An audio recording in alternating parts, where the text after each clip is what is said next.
Good morning, Xbox Nation. Actually, it's good afternoon because we are doing the show 1 hour later due to an appointment that I had very early and didn't want to take a chance of running into the show late. So that's why it's starting 1 hour earlier. I mean, later today only. I want to say welcome to everybody that's in the chat already. I am your host, Mr. Boomstick, and this is this week's episode of the Xbox Factor podcast.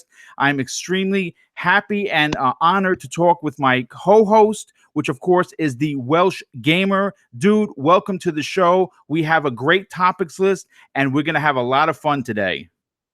Boom, always a pleasure, man. I'm excited. We got some good topics here. I'm raring to go. The chat is already lit. Let's just get it going, man. I'm excited.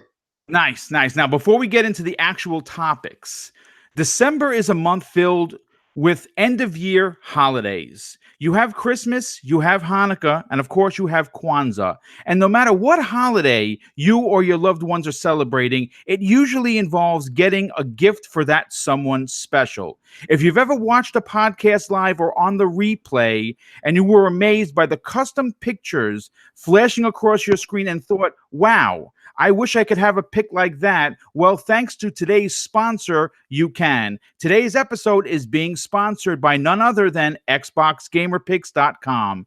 And it's your one-stop shopping site to get that custom gamer pick YouTube banner or intro for your very own YouTube channel. The artist behind all of the artwork on this particular show, including my avatar as well as the Welsh Gamer, is none other than the Graphic God. His prices are extremely reasonable and there are designs that fit all budgets. Please check out xboxgamerpicks.com or contact the Graphic God directly on Twitter at the graphic_god to talk about your design ideas. Now, let's get into the show, folks. Last night, I was a guest on Xbox Nation, which is a show that's run by the Crap Gamer. And some late breaking news happened live on the air that we're going to talk about today. Now, Welsh, you and I have gone back and forth numerous times talking about when we were going to get information on the release dates for Ashen by Aurora 44 and Below by Cappy Games. And guess what? As of last night, both titles have official release dates, and we're going to talk about that right now. Ashen will be arriving into Xbox Gamer Pass this Friday, and I am so stoked to play this game. And I'm going to say this. It has the potential to be one of the highlights of 2018, even when it's showing up so late. First of all, Welsh, I want to get your opinion on Ashen. Are you looking forward to this game? And are you stoked, like me, that it's going into Game Pass? I am very much looking forward to Ashen. Even though they haven't shown a great deal in the last however many years. The art style, like the trailers, are so inviting for me. I've got it as one of my notes. Simply put, it looks very inviting. The art style, I love art and sketching and all that kind of stuff. Anyway, I like to do that in my spare time. So if a game has something quite unique and different about it, it truly attracts me. And this is just another case. And the fact that it's coming alongside Below, no less. Like we've got Ashen coming on the 7th of December, and then 1 week later we have Below. But Ashen, man, it looks a beautiful game. It looks really, really good. I can't wait to get my hands on it. I really don't know what to expect. I'll be completely honest with you, but just from the trailer, it's got my attention. And the beautiful thing is, Boom, and once again, value for money. It's on Xbox Game Pass. So for anyone out there who has the service or is considering subscribing to the service, you're in for a treat December 7th and December 14th. Yeah, absolutely. And that's the thing. First of all, we have to talk about Ashen, right? Now, this is a game that got a lot of buzz very early in its lifespan, and then it went dark. And like you and like many Xbox gamers, this is an exclusive. So not getting any information on it was a little tough. But the fact that we're not only getting one, but two very, very big games in small packages at the end of the year really kind of just puts the the cherry on top, if you will, of what Microsoft was able to do in 2018. I mean, we can go back and we can talk about the early rumors when the year started. We can go back and talk about how they absolutely just blew the doors off of everyone's expectations at E3. We can talk about them bringing back XO and the name dropping 2 more studios that they picked up. We can talk about how they just posted a $10 billion profit for the company. I mean, what Microsoft has done this year has been nothing short of amazing. But to add these 2 games at the last minute, I think are absolutely fantastic for the gamers like us. We, at the end of the day, we're content creators, but we still sit in front of our TVs when we're not writing these shows, and we play games. That's what we do. And I want to talk about Below by Cappy Games. Now, this one is, again, it was announced in 2013. And we're now in 2018 at the end of it. And it's been a long time. And we've seen some video. We've seen some gameplay. But last night, we got an official release date. And this kind of news excites me because I am an Xbox first gamer. I think everybody in the chat knows that. I think that I'm very clear about where my allegiance lies first. And these 2 particular games, even though they're smaller titles, are something that I've been looking forward to. And Below will be releasing on December 14th. Now, here's the thing. I could not find any information since last night on whether or not the pricing of this game or whether it was going into Game Pass or both. I don't know. I looked literally up until 10 minutes ago before the show started trying to see if there was any information, but I couldn't find anything. So if you're in the chat and you heard that this is coming to Game Pass, please let everybody know, because I could not find that information. But of course, Drew, now I want to get your opinion on this. Below is a smaller title. It does have it looks fantastic. It's pixel-based game. It's a top-down view. It looks very challenging. What are your takeaways on we finally getting a release date for it, and are you excited for the title? Well, out of the 2 titles, I'm more excited for Ashen, but that's not taking anything away from Below. Seeing the trailers and the gameplay that has been shown for Below, it looks like a very interesting sort of puzzle kind of game with like the constant delving, like literally you're just going deeper and deeper and deeper into this cave or whatever it is. It looks very interesting. But to say I won't play it is like ridiculous. I will 100% get it.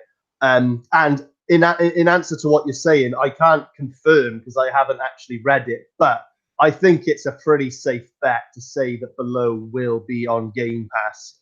I'm pretty sure of that. But on the topic of Ashen and Below, and how like these 2 titles, while like highly, the uncertainty of will it even come out this year, even though there was the odd thing that said that it will, and we were expecting it to be shown at EXO, and like there was a moment or 2 in time, Boom, I think you will agree, where we were not even sure like if we were going to see these games this year. Yeah, I agree. Yes. Yep. Oh, and the fact that they have got release dates in December, so a nice time of the year, like Christmas time, people are like breaking up for Christmas. They're like so they can they'll be stopping work and having a few weeks off for Christmas. Perfect time to knuckle down and play a few video games with your slippers on and a hot cocoa. I think it's a good shout to do it now. And I just wanted to make the point of saying that I don't usually do the whole list wars bollocks, but in this particular case, I am going to like delve into it in the shallow end a little bit, because 2018 may not have appeared at first, or even looking back, as like a very successful year for Xbox. A lot of people say that it's been very dry, it's been lackluster, it's been this, it's that. I've seen the tweets, you have too. We know we've heard, but in retrospect, I had a little look earlier online just for like I said, just sort of like to look back on things, the year that's been, like a little mini review in my head. And when I think about it, we've had Sea of Thieves, State of Decay 2, We Happy Few officially dropped this year. We had Forza Horizon 4, which, as you know, is critically acclaimed, and if it doesn't win something at the Game Awards, I'll be very surprised.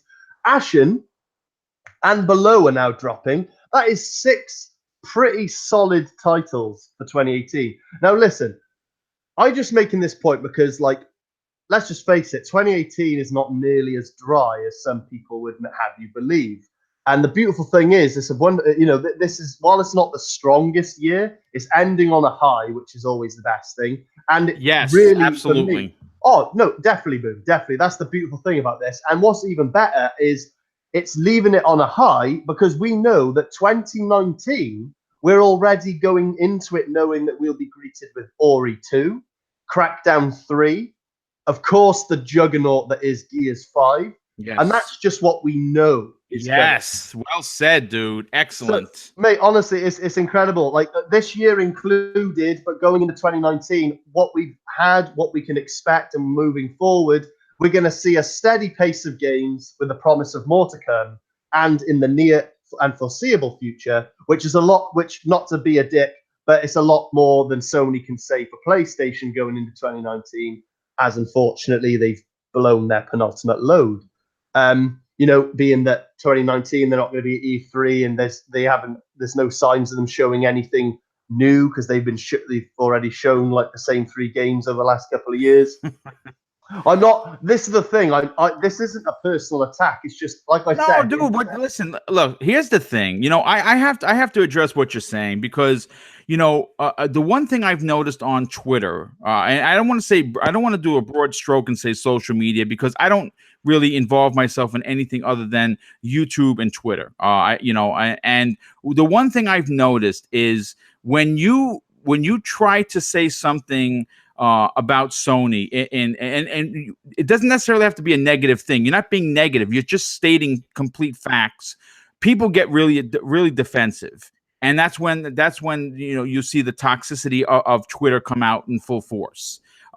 Listen, regardless of what console you like, there are going to be ups and downs, rights and wrongs on that console. And obviously, I've been very public about the way I felt Microsoft did first party stuff. And guess what they did? They didn't address me personally. They did a broad stroke and they said, listen, we're going to fix it. And that's what they're doing. So now, there's only been a lot of really good stuff to talk about. Whereas, on the Sony side, I mean, listen, I'm a Sony player. Hell, I was just playing my PlayStation VR yesterday, as a matter of fact. I really enjoy my PS4 for what I use it for, and that's the first party games.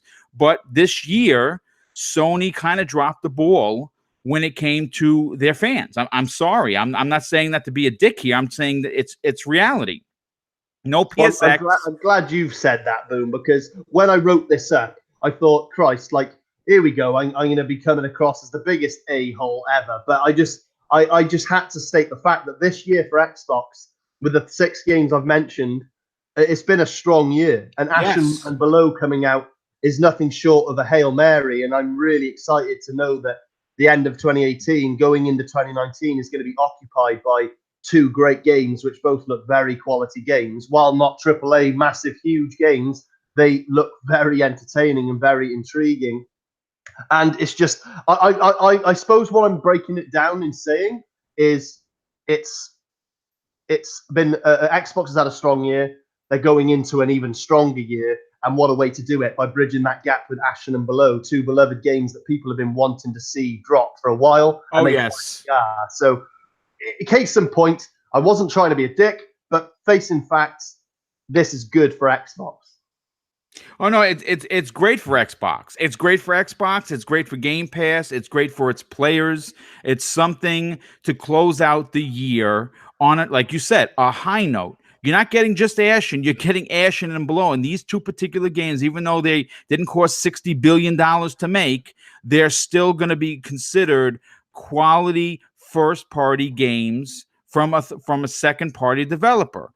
And even though Microsoft doesn't own them, we know that they're exclusive, and that does make a difference. Now, I think we've said everything we could possibly say about Ashen and Below. I honestly cannot wait to play them. I know a lot of people in the chat are looking forward to it, you yourself, but I want to move on to the next topic. And I think we're going to be on this for a bit. why Xbox is sticking with E3 after Sony dropped out, and how Microsoft has a golden opportunity to take the market share from Sony before the next gen even begins. Now, this story I pulled from GameSpot, and for the first time in E3 history, Sony is skipping the annual big gaming show next year, and that's old news. So we're going to talk about some new ones. Microsoft, on the other hand, will attend the event. And now Xbox boss Phil Spencer has shared some of his insight into why Microsoft remains committed to E3 after their biggest competitor dropped out. And the article says, according to Twinfinite, during Microsoft's extra live stream event, Spencer acknowledged how E3 has changed over the years. And it continues with, E3 began as a business-focused event that retailers would attend to determine how many games to order for the holidays. This still happens, and E3 still remains important for many business reasons, but the show is now open to the public, and overall, it's taken on a more consumer and press focus in the last few years. And I want to just read a quote from Phil Spencer that I think that is a great talking point. And this is what he had to say. I think we do it because it's a US celebration in LA. It's easy for people in the US to come to one place and just share their love of video games. Phil Spencer went on to say that he hopes E3 grows even bigger still in the next few years, while at the same time acknowledging that he also expects the show to change in some ways moving forward. Now, here I have a two-pronged question for you, and of course the chat if you want to answer. How can Microsoft take advantage of this mishap by Sony, and is there a chance that Sony will in fact be hurt by this very arrogant move?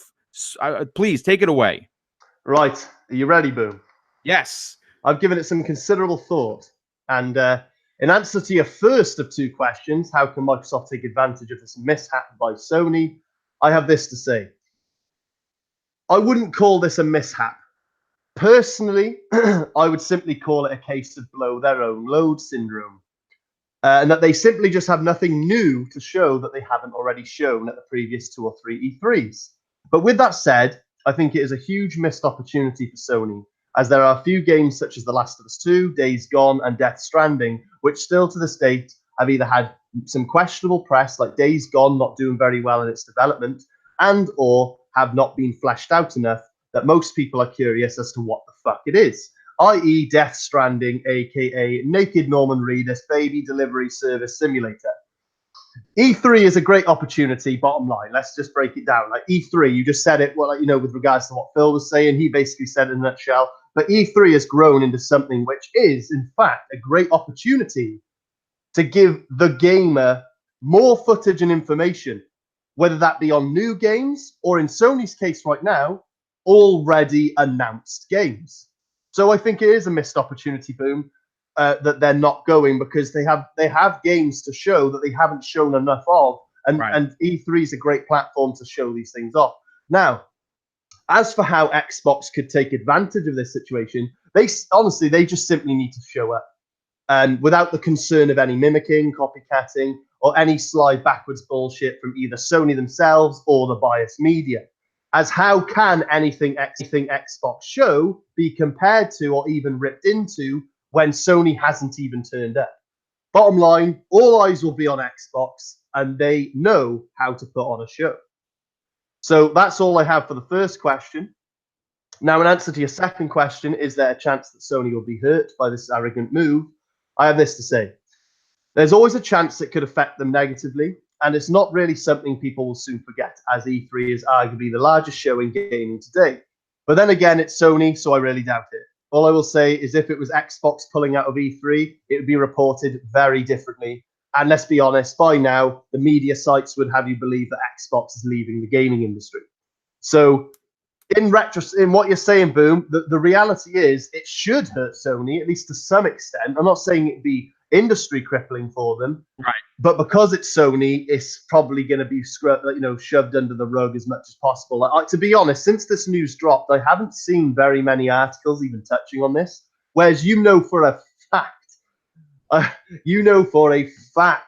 that if it was the other way around, and Xbox had come out and said we're not coming to E3, let's just face it, Boom, let's call a spade a spade. You know that every media outlet from here to Timbuktu would have had their piece on how Xbox is scared or Xbox is going to leave the gaming industry. Xbox is going bankrupt. God knows, it'd be all coming out. But because it's Sony, it's been very, should we say, hush hush for the most part. But that's all I can really say on the matter. What are your thoughts? Well, you know what? I want to just continue with what Phil Spencer had to say, and I think it's important to know where his thought process comes to when he talks about the fans. He admitted that Microsoft could honestly host their own gaming event outside of E3 or a direct of some sorts in the fashion of what Nintendo does. But this is what he had to say. We would not do that because it's an awesome and frankly convenient way for the fans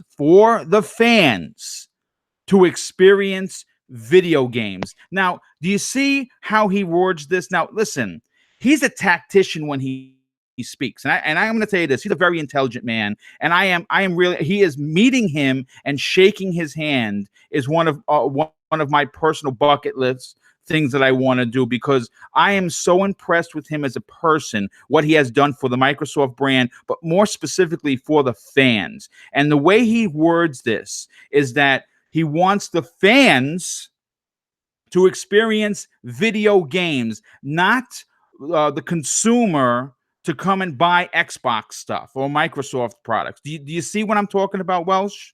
Oh, boom. Like, now that you've passed it on to me, I can piggyback what you're saying by saying, absolutely. I mean, if by now people are still wondering what the hell Phil Spencer's doing, is he for the gamer? Is he for the fan base? You've got to be kidding me. If you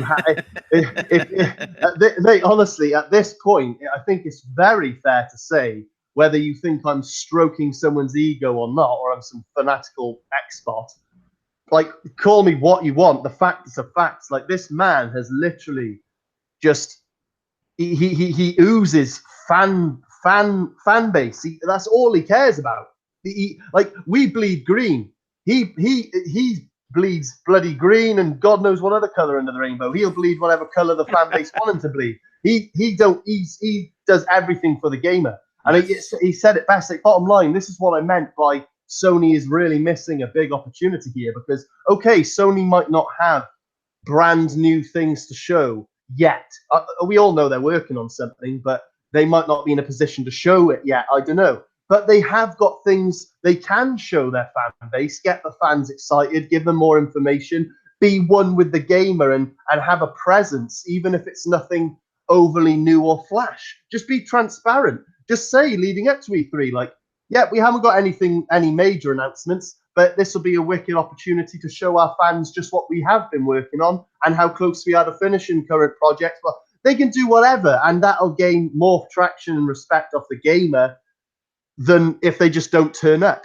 Now, that's where Phil's comment comes into mind, because you just never would see this, I don't think. I don't think there'd ever be a case where Xbox pulls out of E3 because of that reason. I think he is very much for the fans.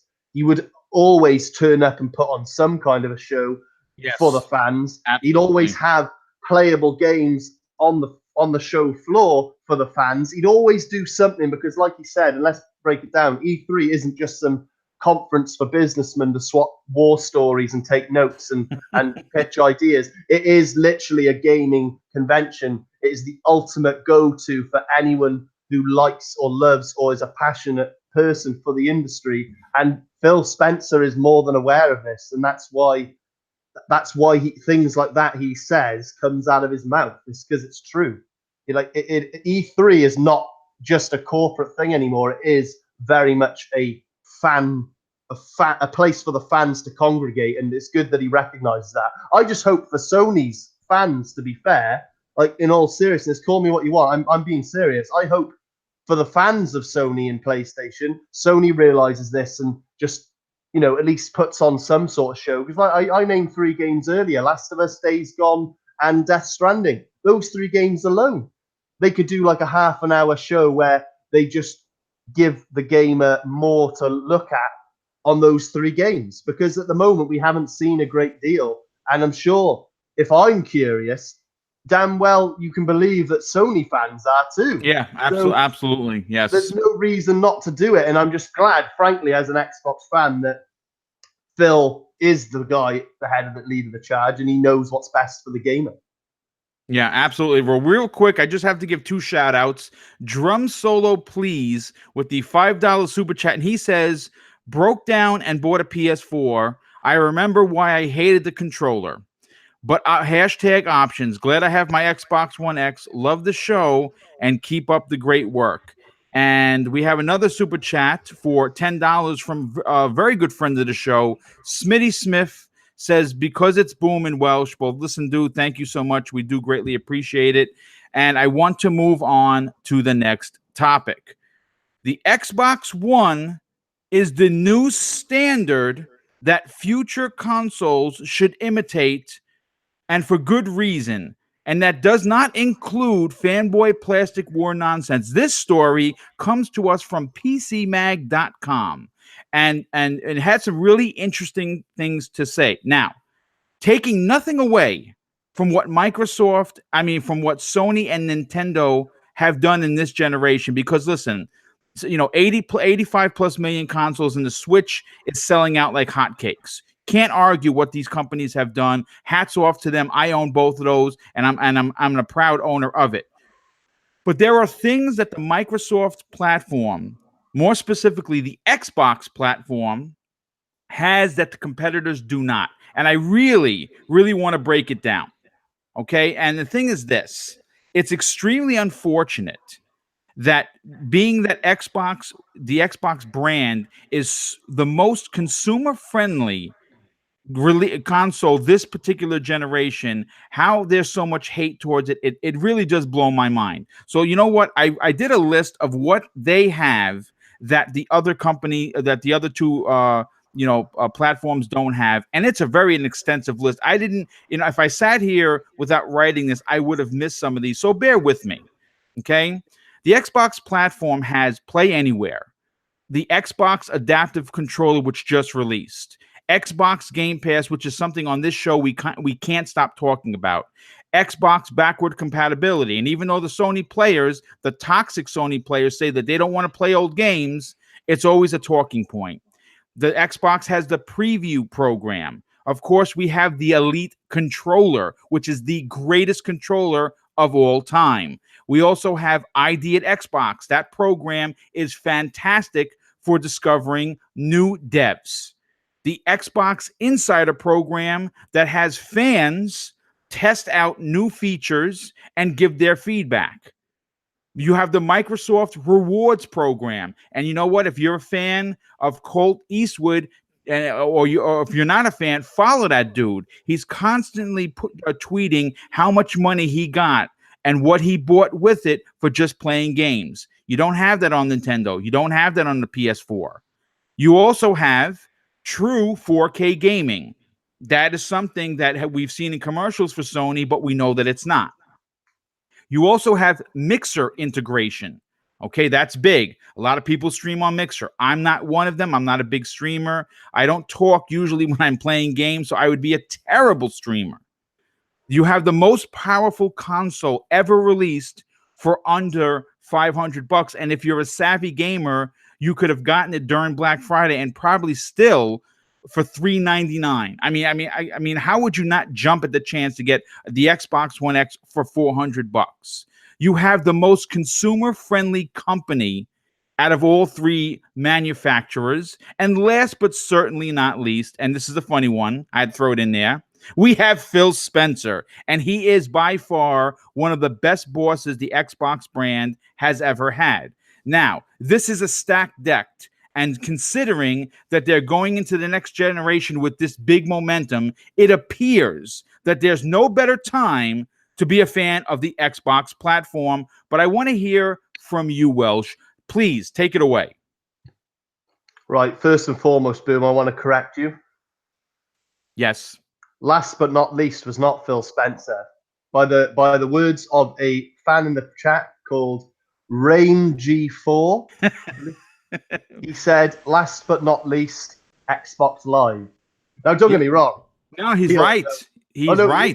he is right. He's absolutely bang on the money, and that's why I wanted to say it personally. Because yes, okay, PlayStation and Nintendo both have their respected online network, but let's just be fair. Xbox Live reigns supreme. Like that is the best out of all of them, like by a country mile. Anyone who argues against that needs to just, I don't know, look themselves dead in the eye in the mirror and give themselves a firm slap in the jaw.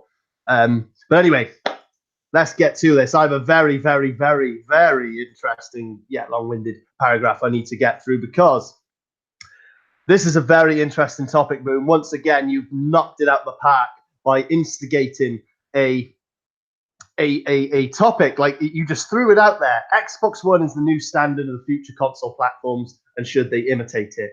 And it's just blown my mind. Something such a simple line of words could just make my cogs go freaking wild. So here we go. Are you ready, Boom? I certainly am. I think the fans are ready too. Right. You know how I am. You know how I am, guys. I say it as it is. So here we go. All I can say is this. Take it what you will. Call me biased. I really don't care. Bottom line, PlayStation has, for lack of a better word, dominated in game development and the delivery of said games. There is no taking that away from them. And for most casuals who don't dig deep into the gaming industry like me and you do, Boom, I'm more than satisfied. And and in their eyes, as their sole requirements of turning on their plastic box and completing a new 8-hour campaign every 6 months or so for the last 4 to 5 years, has been met in full. That, plus the mind-boggling 80+ million units sold, is, to say the least, why Sony has taken this generation by storm, cremated it, and forged it into a Super Bowl ring that they wear proudly on their right index finger. On the surface, though, it's very impressive. But the reason Xbox, in my opinion, has dominated in most other respects is because behind the scenes, since Phil Spencer took over, they have rebuilt Xbox as we know it, from the foundations all the way up to a solid network, infrastructure, and palette of services that shits on everything that any other competitor has to offer. But sadly, as it's not as shiny as 80 million units sold, or yet another one-and-done single-player game for the list wars, it gets hugely and almost offensively overlooked by the mass majority. But that's more than but that, in my opinion, is more the media bias's fault than the gaming communities, because most of the gaming community will just follow what the media's saying, and it's always about the narrative at the time. But ultimately, where I'm going with this point is next generation, all other competitors, Sony included, will genuinely have wished that they had this level of forward thinking and innovation, as with the added developer acquisitions, obviously making brand new IPs for Xbox, which has been largely Xbox's main criticism in recent years, plus all these incredible and consumer-friendly services and quality options, which you listed for us a moment ago, Boom, and that I just mentioned, is a very, let's just put it simply, a very strong arsenal of things to have going into a fresh and new generation with. And this puts Xbox in a remarkable position of strength as they can just focus on the next piece of hardware while everything else falls into place. All I can say now, with the utmost respect and without any harsh words, is good luck, Nintendo, and good luck, Sony, as you are going to need it. Well, you know what? That was well said, dude. And I do have to do a quick shout out, the Board Game Renegade, for the $3 super chat. Thank you very much. I do appreciate it. Xbox is the best box. And you know what? Those are words never reigned any truer than they do today. Like I said, I'm a multi-console owner. I proudly support Nintendo. I got well over 30 games. I have over 250 games for my PS4. And of course, I have 800 plus games for my Xbox. So obviously, you see that is where I play the most. But on the same note, dude, okay? I saw someone in the chat, and I'm not gonna shout them out because I don't name shame. Everyone is entitled to their opinion, and I respect them all, unless of course you're being nasty. Then I put you on the pay no mind list. He says that people buy consoles for games, not services. And you know something? You are right at a particular level. Yes, We buy these consoles. I bought a Switch because I wanted to play a Mario game or a Zelda game, or let's say, for instance, Smash Brothers that comes out tomorrow. I can't wait to sit in front of my TV and play that for hours. The same way I played Detroit Become Human and God of War, and whatever else Sony releases, and of course whatever comes out on the Xbox, all third party and first party stuff. But you cannot deny that services, whether you want to admit it or not, are important to you personally. You see, everything that I just listed, no one's saying that it works for everyone. Someone may not like the Elite controller because it has a bit of heft to it. Someone like myself who doesn't use Mixer may find that that service is irrelevant to them. And you know what? That would be your correct opinion. But at the same time, there are some gamers out there that may read this list and say, you know what, Boom? I'm a fan of every one of them. And those are now, 12 or 13 reasons that they would buy an Xbox that they could not find on a PS4 Pro or regular or the Nintendo Switch. So that you have to take that into account. But you know what? Before I move on to the next topic, I just want to see, do you have anything else you want to add to this one? No, I think with the deep breath of I said everything I could possibly say without passing out. But I will say, on what you're saying just now, like in response to whoever that person was, he has a solid point. Obviously, we go on consoles to play games, but bottom line, everything sort of goes hand in hand nowadays. It is 2018, for argument's sake. Let's say it's 2019. It will be soon. This isn't like the 360 or the PS2 days where you literally just buy a plastic box and you use it, you put your disc in, and that's it. Like now with Xbox Live and the ever-growing networks, especially when it concerns Xbox Live and all the features, and you got Game Pass, and the list goes on. You just reeled off a big enough list a moment ago, Boom.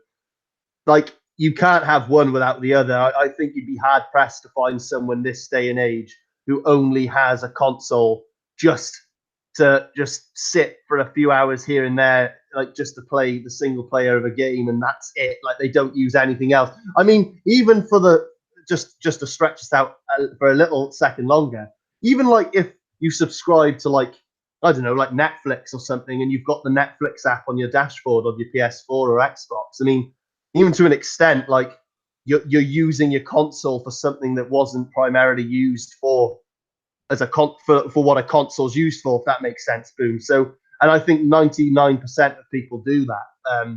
So while that guy has a point, it's a very, very, very paper thin point at that. So I'll give him that one, but there's not a lot of weight to it. So carry on. Yeah, I'm ready to move on, Boom, when you are. Well, you know what? Like I said, I just want to add one other thing. And you said it. You said something really important. The overall package. When you go out to buy a new car, right? You're not buying it because it has new tires and rims, right? You're not buying it because it comes pre-tinted or it's in that nice candy apple red that when you grew up, you wanted to have a car of that color. No, you're buying it because it has leather seats. And because it has the mats that lock in, that if you want to clean it, you just have to pop them out and shake them. Or it has, AC and heat that goes, that could be climate controlled throughout the entire vehicle. Or you're buying it because you can sit the entire family in there and still put the dog in the back. There is a tremendous amount of things why you're buying this particular automobile, and you're buying it new. When you buy into the Xbox family of consoles, you are getting all of what I just talked about on top of an incredibly powerful system for a price that you cannot find anywhere else. I mean, listen, if you want to go back to when the Xbox One, before it came out, everyone and their mother, including Digital Foundry, tried to build a PC for the $500, and they could not get it. Not even close. It was a few $100s off, and some of the OS wasn't even in the system. So I mean, listen, for the $400 you could pick up an Xbox One X now. If you're ever wanted to cross the line and say and become a multi-console owner, you win as a gamer. I've said that publicly and privately, because you can now remove console war shenanigans right away. There's no reason for it anymore if you own multiple consoles, because guess what? You'll play on the console and use the controller that you like the best. If it's the PS4, that's awesome. If it's the Xbox, even better. And if it's the Nintendo Switch, good on you. Okay, so like I said, think about that for a second before someone in the chat or someone listens to the show later on down the line wants to start with the console war bullshit. I tell you what, own all three consoles, sit back in your chair and say, what do I feel like playing today? And all of it is removed. All of the nonsense is removed because you now own all three consoles. And again, not everyone can afford it. And I understand that gaming is expensive. But if you do like a particular console, please don't shit on someone else's console because you're jealous of something that they have that you don't. That's what I'll end it like that. So let's move on to the next topic. And I think it's a good one as well. The Xbox One X is performing phenomenally, says NPD. And you know what? This brought out a lot of hate. Okay. Now, a lot of people don't know this, but the Xbox One X has been selling extremely well. But you know what? According to Matt Piscatella, an industry analyst at NPD, the Xbox One X is not only performing phenomenally this year, it's really doing well and big numbers. Now, we'll never know what those big numbers are because Microsoft doesn't put out the numbers anymore. But at the end of the day, they made $10 billion last quarter with a B, folks. So obviously they're doing something right. And this is what this is what the article said. And I pulled this from, of course, none other than Windows Central.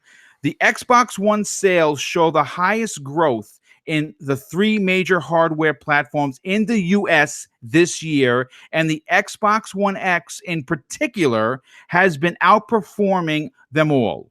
Year-over-year growth, and again, that you got to remember that year-over-year growth. So what we're doing is we're taking the numbers from last year and we're saying that they're better in 2018 than they were in 2017. And of course, we talked about it in the beginning. Some people might consider 2018 as a slow year for Microsoft exclusives, but they're still selling the console, so something is right. Now, I have to say, and I want to say this publicly, I give Rockstar Games so much credit, and I don't think they get enough of it. That Red Dead Redemption 2 has sold so many Xbox One X's since its release. It's bananas. Big time people like IGN's Brian Altano, who is strictly a PS4 guy, and we've talked about this on the show before, left the PS4 to play Red Dead Redemption 2 on the X. And he's not the only one. He's the only one that came public about it. So my question to you, Welsh, is this. Are you surprised by the year-over-year growth and the fact that the Xbox One X, even though it's a more expensive console, is now starting to creep up and outperform others? Do you know what's quite funny though, Boom, is I do remember when the X was announced, the backlash, the amount of people, not so much backlash from the fans, just the standard procedure, the haters saying that it wouldn't sell, it was going to... Too much money, too much. Yeah, oh man, but in answer to your question, man, like I just had to throw that out there, but no, it's no shock to me whatsoever that the X is doing well. It's let's be fair, it's literally the answer to all the love the Xbox and team received from the fans since 2013.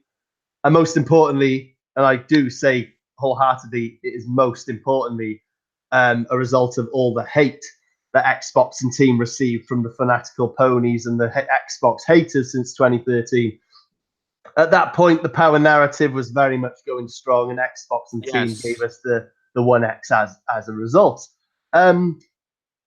So no, I'm not shocked at all, Boom. I mean, this is why I personally revel in the hate that Xbox gets on a daily basis by the fanboys and or media.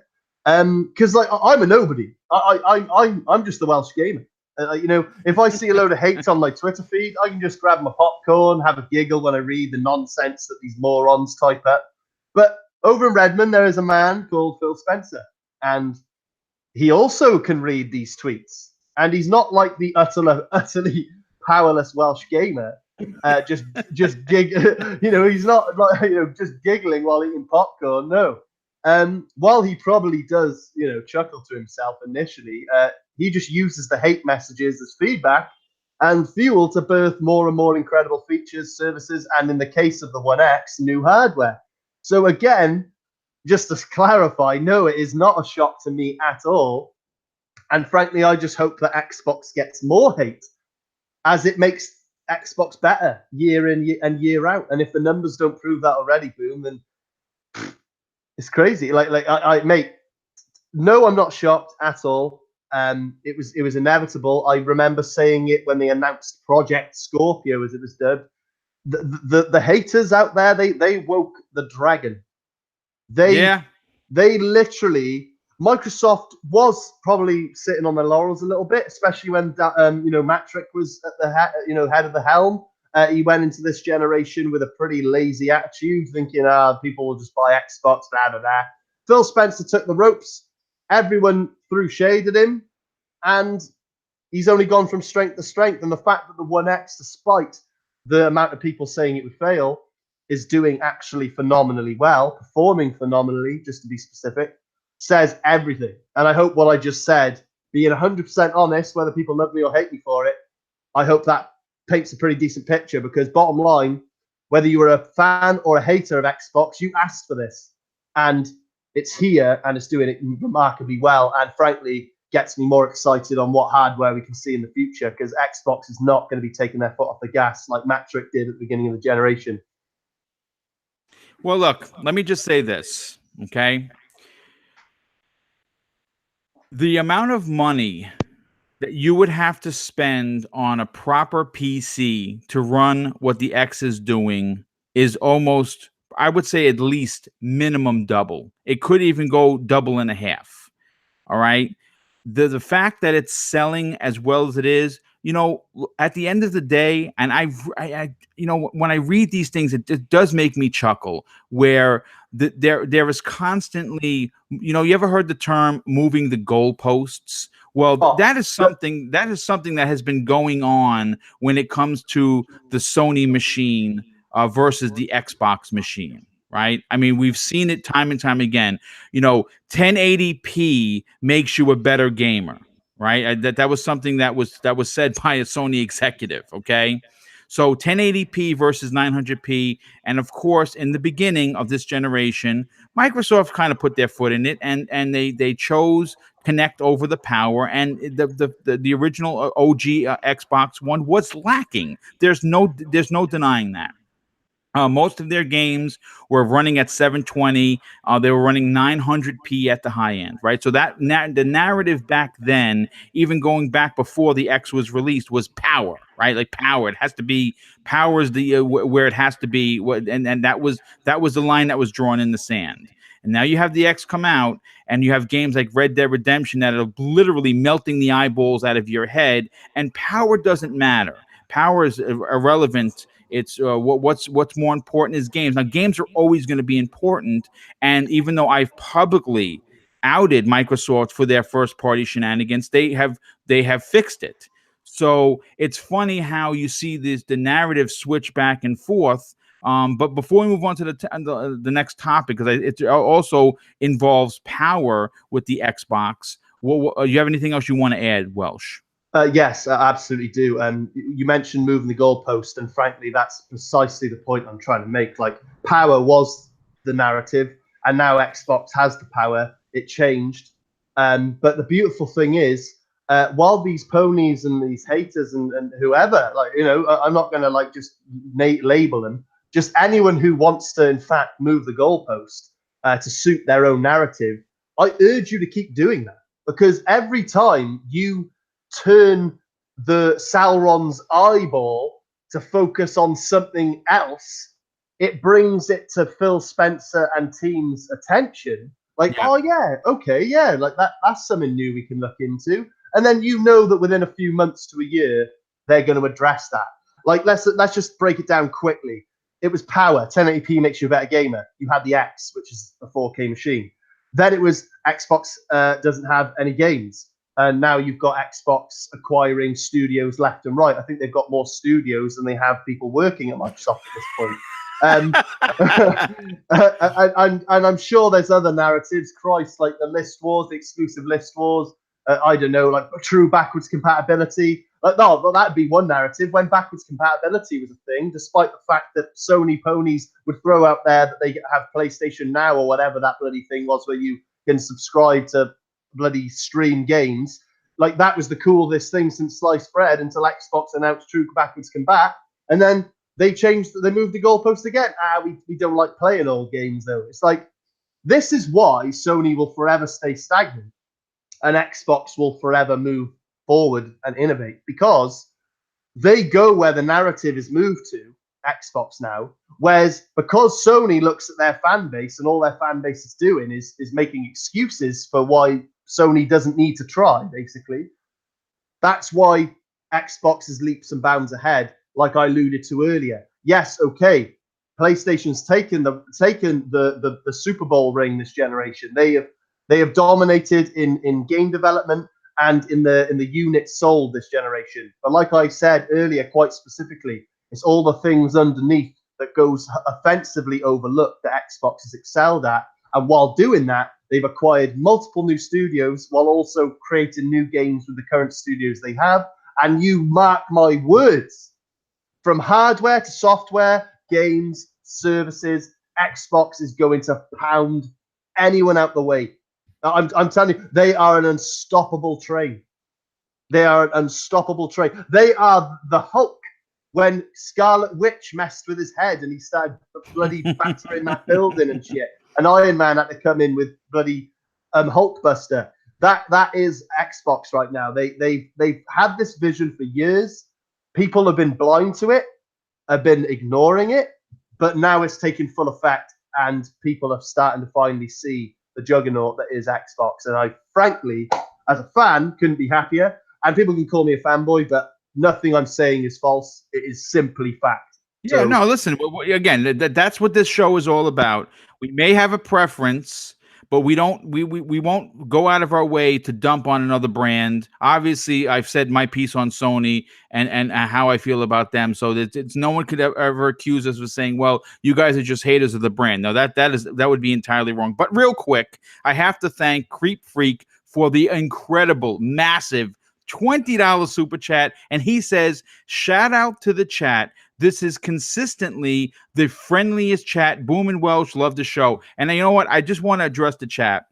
And I want to say thank you, because having a chat the way we have it each and every show really does make me happy as a content creator. Because I, before doing this, would be in chats just like this. And the minute I saw it starting to get nasty, I would leave. And I have to say, I'm really proud that the people that support this this particular show, and more specifically the entire channel that show up each and every week, do make it a place where if you just want to come and talk about games, regardless of what console you play, you can come in, have a good time, talk games with fellow gamers, and don't have to be worried about being browbeaten or horrible slurs thrown your way. So I just want to say thank you for that. And yeah, you want to add something? Yeah. I just wanted to say you don't have to thank me at all, Boom. No, Matt, honestly, the chat is amazing. I just said to them then, like, hit the like button. You're all awesome. Their support means everything to me. I know it means everything to you as well. And yes, I love engaging in the chat and seeing what people are saying. Like, you get the odd bad egg, but for the most part, 99.9% of you are here for the right reasons, and we have a good time. Whether you agree with me and Boom or disagree, I don't care. I'm all up for discussion, and at any time, if you want to DM me on Twitter and we can go back and forth and chat about stuff, crack on. I love you guys. Be sure to hit the like button if you're enjoying the show. But Boom, what do we got next, dude? Okay, now this is also, if you ever wanted to know the power differences between the Xbox One X and the PlayStation 4 Pro, I have a great story that I pulled from Gaming Bolt. Now, there's a company called True Sky, and according to this article, can do more work on the Xbox One X than the PS4 Pro with the same GPU time. And this is a direct quote from them. We can do almost 4 times the work on the Xbox One X. And one of the things is this. One part of the games that often gets only lip service paid to it is when they talk about skyboxes or graphics when it comes to sky. Games like Skyrim, The Witcher, Breath of the Wild, and Horizon Zero Dawn have such great worlds, but no one ever really talks about the sky. When you look up into the sky, how realistic it looks. The leading provider of this tech for skies and sky boxes to developers is Simlu Software Engineers, who are a part of the company called True Sky Technology.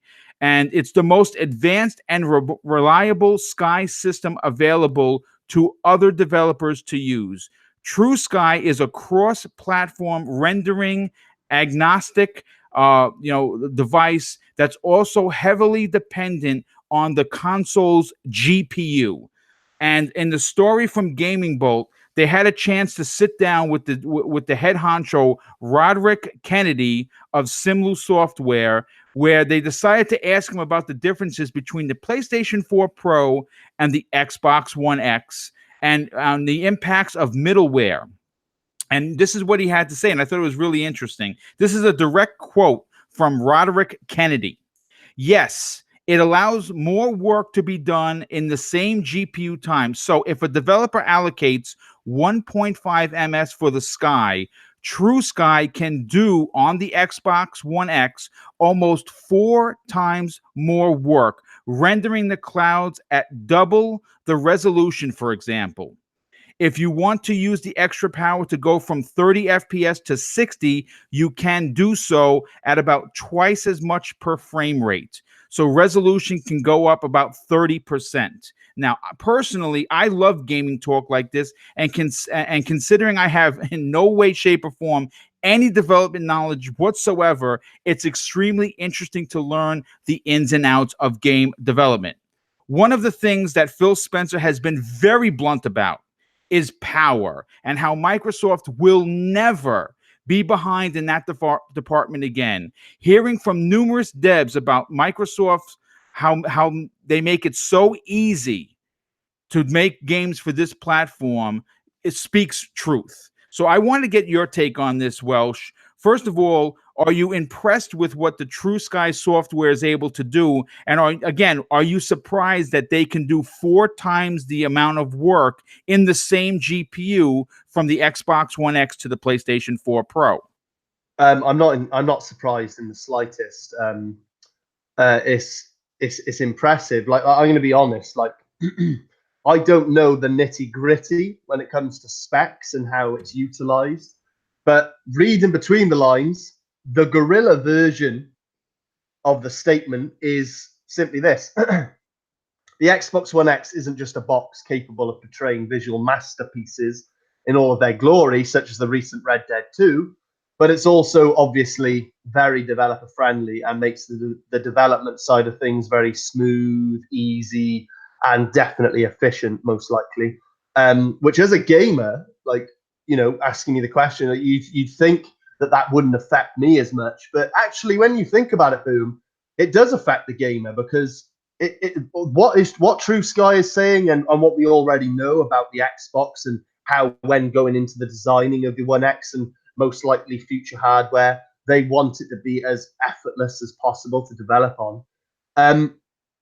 You would think it doesn't affect the gamer, but it does, because basically it shows that games can make their way to the Xbox platform a lot faster than before. Yes. Yep.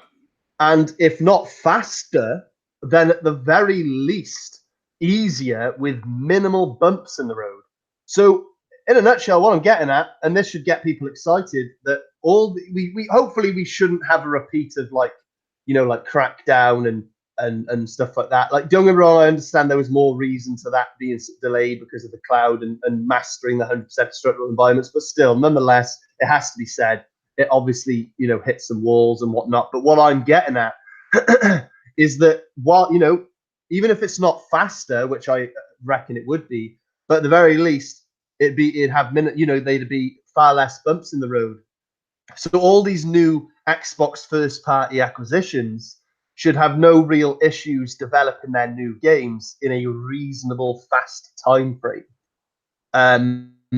So that gets me excited, because this True Sky thing is basically saying, in a nutshell, alluding to the fact that if they've only got an hour to work, they'll get 4 times the amount done in that hour on the One X than they would for the PlayStation 4 version of said game, whether that be Red Dead, The Witcher, the vistas, the skies, the clouds, all that stuff that people do take for granted but makes a game more immersive.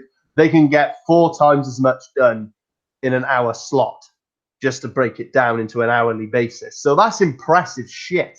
Like, if that doesn't say to you that the Xbox One X is just making life so much easier for these devs, which is probably why games like Red Dead Redemption 2 looks so absolutely fabulously, incredibly, impressively amazing, when a lot of people were speculating that they wouldn't even utilize the Xbox One X because of the deal that it had with Sony and stuff like that. Clearly they must have just saw the kit they had in front of them and was like, they've made it so easy for us. How can we not make our game look the best it can possibly look?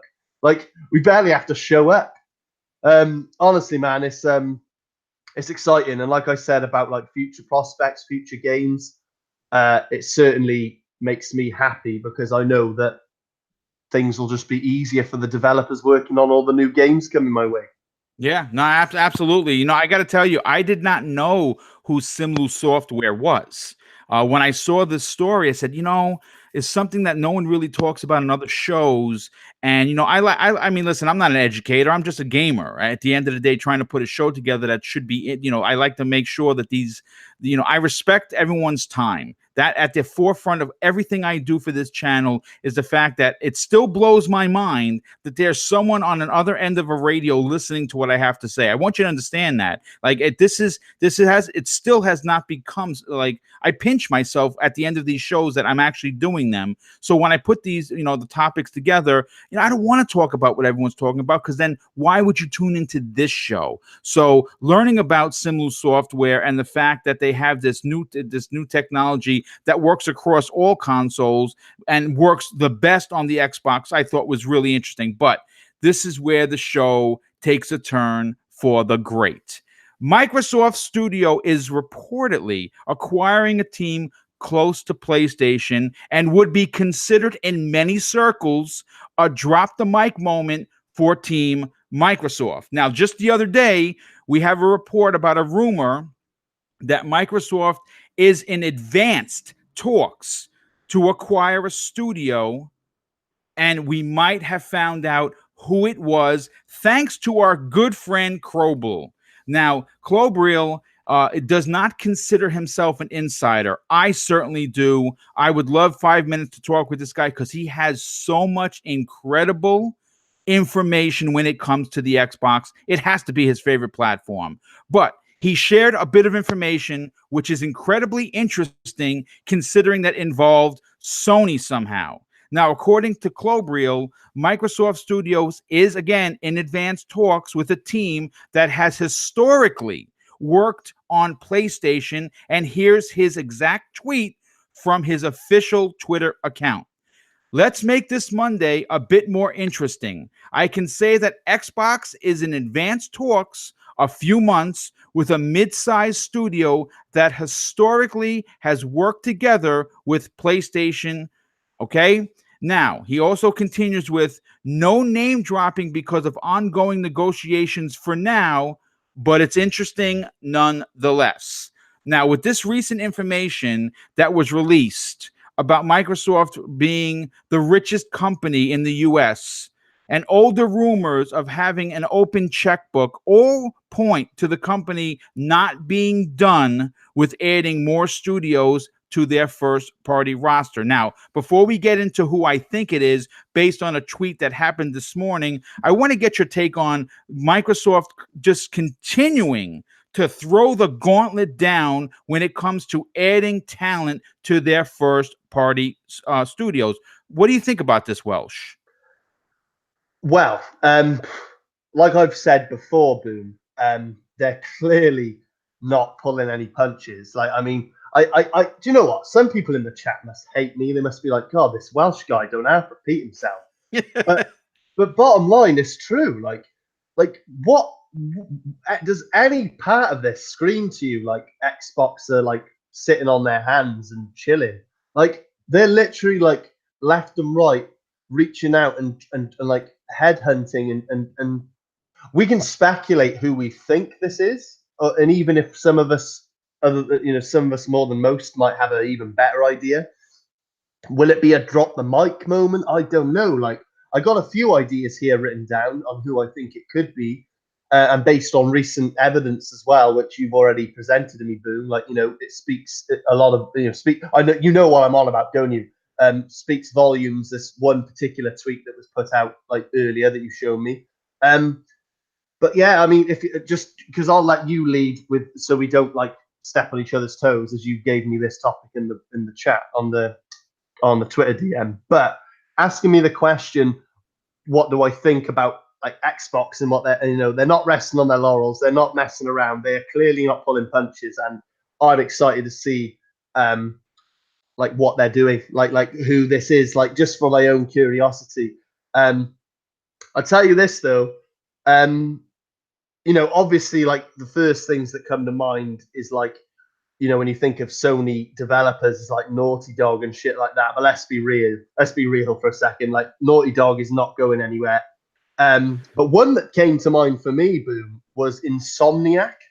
Right. That's one of the obviously I'm going to be honest with you. I thought Insomniac right away, but it has been confirmed that Insomniac is not in fact this particular company. As far as I know from information that I have received privately, they are currently in talks and early pre-production for Spider-Man 2, and that's not surprising at all because Spider-Man 1 is I mean that's yeah, mate, not at all. I'm totally there with you, dude. I even got written down that Insomniac would be a tad more realistic because people have asked for a Sunset Overdrive 2, but this also seems unlikely because, at least as far as I knew at this point until you just said it then, that Spider-Man has already been confirmed for a sequel, if I'm not mistaken, but you just alluded to it at the end. So, yeah, I mean, I do think Insomniac will work with Xbox again one day. Yes, yeah, the reason why they have been purchased by either Sony or Microsoft is they want to remain independent, and their head honcho has been very, very public about that. Yeah, no, for sure. Well, this next bit that I've got, I'd rather you start with what you showed me earlier on the Twitter, because it was you that showed me it. It was you that sent it my way. So I'll let you take the last bit. But they only really lead, based on the evidence that you provided in the DM, Boom, this particular developer, I'd say, is probably a safe bet. But I'll let you go with it. Okay, well, listen. In a tweet from the official Twitter account at Ready of Dawn, this is what they had to say. And of course, I find it very interesting considering that they were on the short list of possible developers that Microsoft would be interested in adding to their first party division. This is what the tweet said. We are seeking talented, passionate people to push the boundaries of tech, gameplay, art, and storytelling in game development. View our openings for December below and learn more at readyatdawn.com/careers. Let's make something rad together. #GameJobs, #GameDevJobs. Now, this could definitely be a sign, Drew, of something to come. And I'm not a coincidence kind of a dude. You know what I'm saying? I like analytics. I like facts. And the mere fact that they are publicly all of a sudden looking for new talent says that this could in fact be the company. What are your takeaways from this, dude? Mate, you did just say it best, but like Ready at Dawn recently tweeting a help wanted recruitment tweet. It does for me, like, again, I know what you're saying. Until we see it in writing, take it with a pinch of salt. But for me, it just seems all too convenient and coincidental. Yes. They bottom line, like, they did develop the gigantic flop that was the Order 1886. So with a limitless budget and the talented network of first-party devs to help them, I'm sure that any future game under Microsoft would be very interesting, to say the least. And frankly, as a developer who are looking for hired help and are clearly looking into maybe either delving in heavier on a project they're currently in early stages of, or looking into doing a new project, which is what the tweet kind of suggested to me, that they're either looking to do a new project or they're in early infancy of a project and they need the extra help to get it going.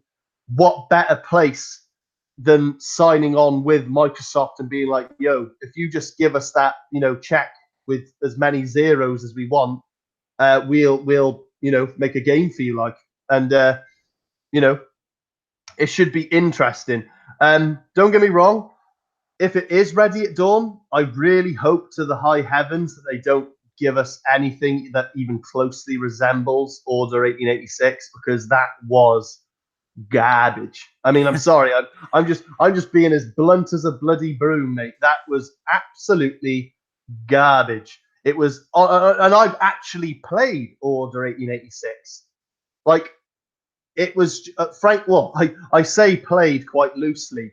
If looking at a 6-hour bloody cutscene is playing a game, then we obviously have a different opinion on what playing means.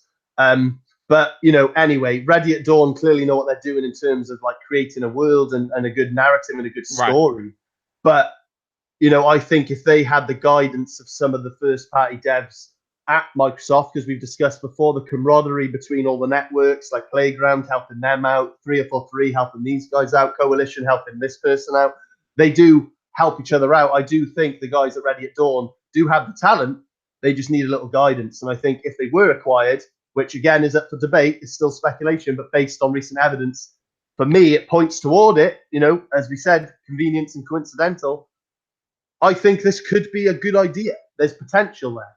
So, I don't know. What do you think, Boom? Like, when off the back of Order 1886, which is pretty much the only one I can think of, do you think they'd have a good place amongst the ranks, with Microsoft? Well, here's the thing, and I have to agree with Knox and Miss in the chat, where he actually says it wasn't that bad. I actually enjoyed the Order 1886. It didn't need the black bar, and could have used a little more interaction in the while walking around. Yes, you're. Look, I'm going to say this. I actually am one of the very few people, and I mean very few, that really enjoyed the Order 1886, but not just for it as, listen, it had a tremendous amount of shortcomings. There was one enemy type, which was the werewolves. If you weren't fighting humans, it was the one werewolf type. There were very, they're scripted encounters. The game had a tremendous amount of shortcomings, but I'm going to say this, that steampunk type of era that they had going on, I really, really thought was fantastic. And the fact that Ready at Dawn was able to put that game together, and you know what? I mean, Sony gave them a lot of money to make that game. And honestly, if you still look at it today, very, very similar to many older, Xbox One games. It's still graphically fantastic to look at. I mean, it's in my opinion, I mean, again, a lot of people are going to say, nah, I didn't really like it. This game sucked, whatever. Yeah, I understand that. but I actually beat it. I bought the collector's edition of it. I still have the statue. And to be, again, I was devastated that we weren't going to get a second part. So, to be honest, to have Ready at Dawn at Microsoft making first party games, it has me excited as a fan for a couple of reasons. First and foremost, I think that they're a talented developer. Yes, 1886 did not hit, didn't hit on all cylinders. And you know what? We don't know what happened behind the scenes unless one of the people there write a book. We don't know if Sony didn't want to give them the proper development time. We know that the game was delayed a little bit. So there's a lot of factors as to what was taken out of the game to get it done. But with Microsoft having an open checkbook, with the rumors of them going to these smaller developers and saying, okay, what game can you imagine that you want to make? And Microsoft allowing them to make it. Now, we've heard unlimited budget. That's probably that was probably taken out of context. I don't think any studio, even the big ones, have unlimited budgets because money doesn't grow on trees. But a smaller developer like Ready at Dawn, given the funding of Microsoft and the opportunity to design something new from the ground up, to make a fresh new IP that's going to be an exclusive for the Microsoft platform, for me personally, has me through the roof excited. But anything else you'd like to add to this particular topic? Well, yes. All I would like to say is, my opinion is obviously my own. I hope anyone in the chat who disagrees with me, if you enjoyed the game, more power to you. Big ups to you. And all I will say in conjunction with that is the Order 1886 had a lot of promise. I remember when they first announced it and shown it, I thought it was going to be a lot like Gears of War, that kind of like cover to cover shooter, tactical sort of thing. Maybe going into it with that mentality was wrong, but bottom line, the game was visually stunning. It just, for me personally, really just had nothing else going for it and fell short in a lot of areas. Now, that's why I made, just to be specific, that's why I do think because obviously we don't know, if Microsoft were to acquire them, they were to do a project under the Microsoft umbrella with the help, guidance, and funding from all these other different studios in the first party catalog. I think I think Ready at Dawn could do a lot of good with that kind of sensei above them. Yeah, no, I agree. I mean, having a company that really does have limitless funds, that given the opportunity. See, what a lot of people don't take into account is, besides the money, besides the talent, you can have all the talent, you can have all the money, but if you're not allotted the time to make a game proper, it's going to fail. And at this particular point, see, you have to look at it from a couple of different angles. Okay, the overall picture right now as an Xbox gamer is a portrait of complete sunrise, brightness. All I see is good things happening for the Xbox brand. But you have to look at the little indentations in this particular canvas that they're laying down. Right? We know that they doubled their studios in 2018. Something, by the way, has never been done before in gaming history. Right? I mean, have you heard Sony or Nintendo doubling their studio count in 1 year? No, they needed it. Microsoft knows that they were lacking in first party. They're addressing it. We keep hearing smaller teams that are going to be, the 100-man, the 200-man team. Those are the studios they're looking for. And why do you think that is? They are leading up to the next generation to have a steady flow of games coming into what? Game Pass. And you know what? I want to segue, if you have nothing else, to move into the last topic of today's show. Boom, it's all you, man. I've said everything I can possibly say. It wouldn't be a bad acquisition. I think with the right guidance and the right funding, Ready at Dawn could make a phenomenal game. So if they were to be acquired, I'd be excited about it. That's for sure. Well, listen, in a story that I pulled, literally just pulled from Windows Central, Xbox Game Pass, according to Phil Spencer, will be headed to every device. Now, before anyone gets excited, I don't think Phil Spencer means the Switch. I don't think Phil Spencer means the PS4. I think or Sony device. I think what he means is that you'll start seeing this the Xbox Game Pass on tablets, on phones, and possibly even TVs. You know, they did partner up with Samsung at the beginning of this generation, where when you bought a Samsung TV, you got an Xbox One. So don't be surprised that sometime down the line, you know, these smart TVs are getting so smart that you could logistically have an app. You can have the Xbox Game Pass app on your TV and just, link a wireless controller through Bluetooth, and you log into your account, and there you go. You're playing the games on your TV.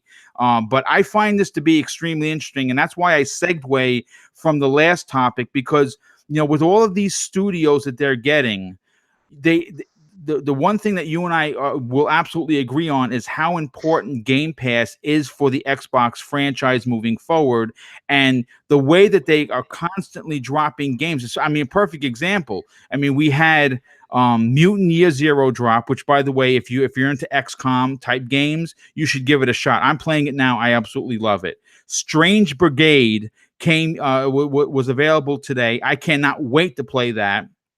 You have Ashen dropping on Friday, and at this point, we don't know if Below is going to be there on the 14th. But as a betting man, I would think that it would be, because obviously that's the kind of game you want going into this, into this service.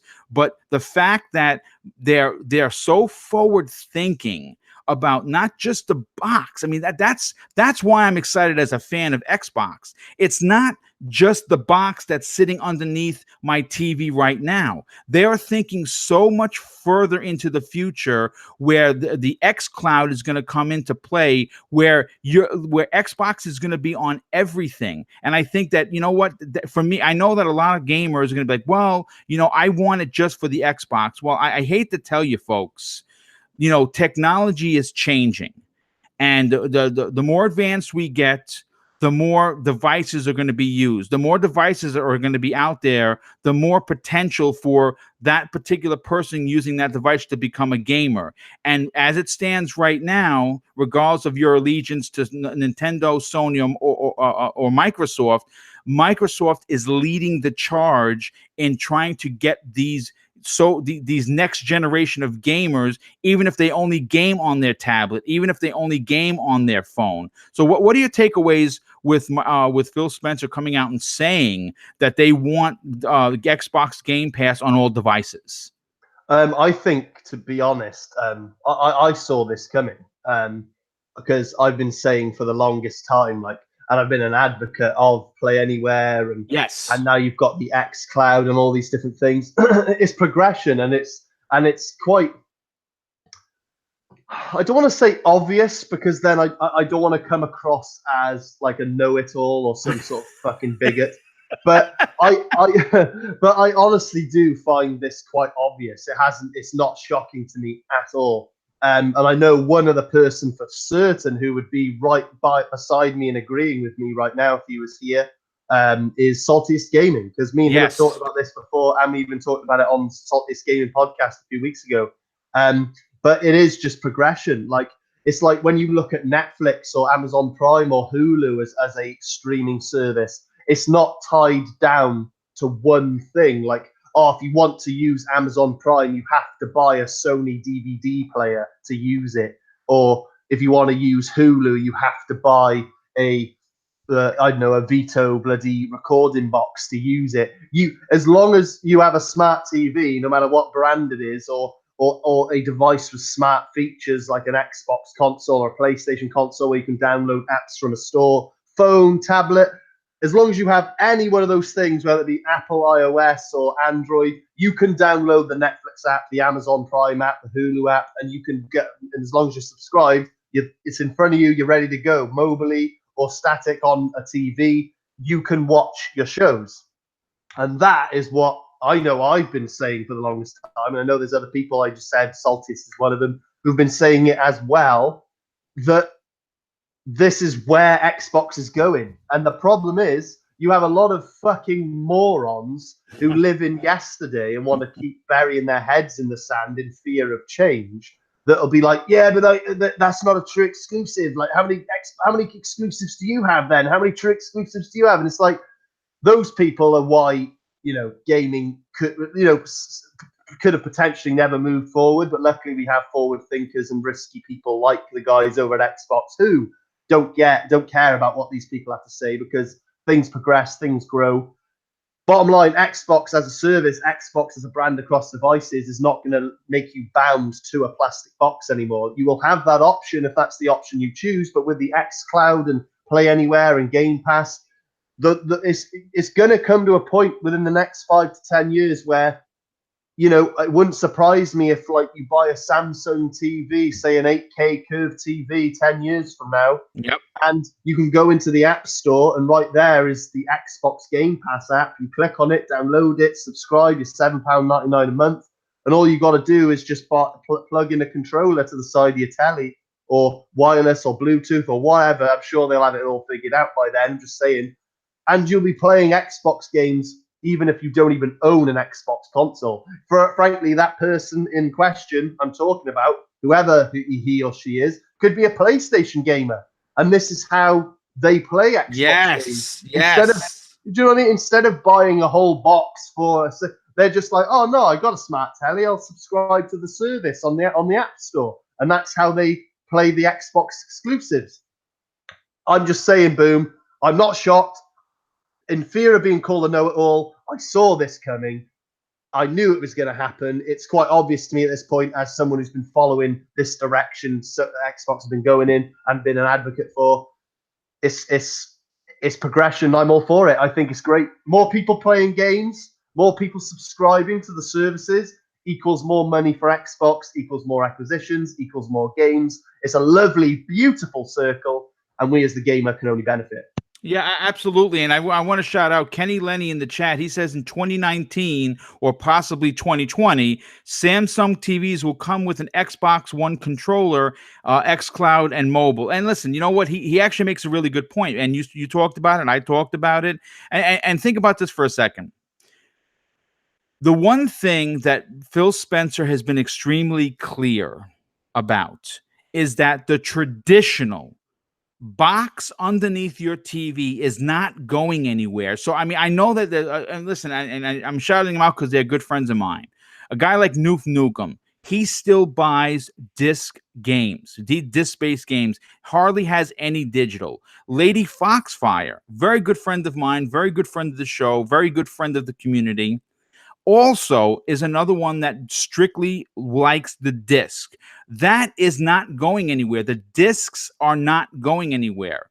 They are going to be around until I don't even know when, because listen, regardless of how many people move into digital, there's still going to be a portion of people, of gamers, who don't want to move on to digital. Now, in 25 years, I can't say. I mean, I can't tell you what's going to happen 25 minutes from now. Otherwise, I'd get the lotto and pick the numbers and be a millionaire. But I can tell you that Microsoft is consumer conscious, right? That they're not going to abandon a particular group and move on to all digital. It's not going to happen. But before we close out today's show, which has been absolutely incredible, there are two things I want to talk about. One, Xbox Game Pass right now is for 6 months is $30. It's half price until December 31st, 2018. Me personally, I know I'm going to be called a lunatic for doing this, but I like to save money. I am paid up until the end of 2021. I took $120 and I bought four subs for $30 each, because I really enjoy Game Pass. And why not pay $5 a month for a service that has over 200 games? Now, Microsoft is not paying me. I don't work for Microsoft, though I would like to. So if they're looking for a community manager and they happen to hear the show, please My email is available through the channel. Let me know. I'll come in for an interview. I'll even wear my Armani suit that I have hanging in the closet. But I just want to say real quick, I want to thank everyone who donated through the super chat. Your donations do not get forgotten about. I don't expect anything when I'm doing these shows. Anything that you give, whether it's $1 or $20, is equally accepted with a big smile on my face. So understand that. And more importantly, I want to thank again the chat. You guys are incredible. You come each and every week to the show. You have a lot of good things. And the one thing that I'm really proud to talk about is I have been DM'd, I have been texted, I have been messaged on Twitter. I have gotten messages, tons of them through YouTube about the particular show, about how inviting and friendly the chat is. And that's not thanks to me. That is thanks to you. So give yourself a round of applause for being really cool and welcoming people. It's greatly appreciated. And of course, I could not do this show without my very best friend. And like I said, I consider him a brother. We never actually met, but hopefully we'll be able to one day sit down and have a pint and a laugh. The Welsh Gamer, thank you so much once again for agreeing to go on this partnership, to do this adventure on this particular part of my channel. Again, the Dragon X podcast has taken a little bit of a break because he's working on a few things, but he's still very, very active within Twitter, and he is looking to take advice through what people would want to see when he does unveil the Dragon X podcast. Welsh, tell everyone where they can reach out to you if they have any ideas. Cheers, Boom, and everything you said, man, right back at you. Very lovable dude. I just want to have your face tattooed on my back. But no, honestly, the chat is incredible. Every last one of you, I genuinely love all of you. I've seen a lot of familiar names and some even new ones, and you're all amazing. It's awesome to engage with you.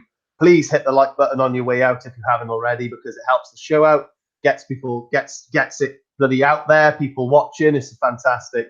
And Boom, this show is incredible. I'm so glad that you asked me to help you with this, and I thoroughly enjoy it every single week. It's the highlight of my week.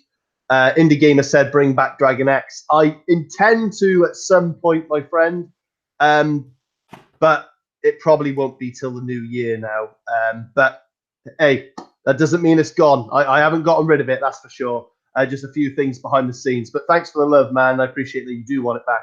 But for anyone who wants to get in touch with me, DM me on Twitter at the Welsh Gamer 93. I did say this last week, but I'll just reiterate again that I would love it if any one of you in the chat, if you have a topic or any discussion or any topic whatsoever in the gaming industry that you want me to discuss in a independent video on my channel, and while doing that, I will shout out you if you wish. You don't, if you want to remain anonymous, that's fine. But if you want me to, I can shout out your channel and your Twitter account and whatnot. Be sure to DM me with your topic. We can have a chat. You can give me some ideas, what you're thinking, and I'll make a video. Because at the moment, when it comes to video making, I just want to try and do something a little different. And if I can engage with the community, what better way to do it? So, Boom, once again, mate, the highlight of my week has been completed. I loved every second of it. We hit the topics hard. Really enjoyed myself. Back to you. Cheers, dude. Well, thanks again, dude. It's always great when you have someone that that you work with that's just excited to continue on a project. That's why we look forward each and every week to this. But again, before I get out of here, real quick, don't forget to check out Xbox. Gamerpick.com. J-Dubs is a massive community member. He deserves our support, and he does absolutely fantastic work. And once again, thank you so much for tuning in to this week's episode of the Xbox Factor podcast. I'm your host, Mr. BoomStickXL, my co-host, the Welsh Gamer. We will see you next week. Thanks again. Bye.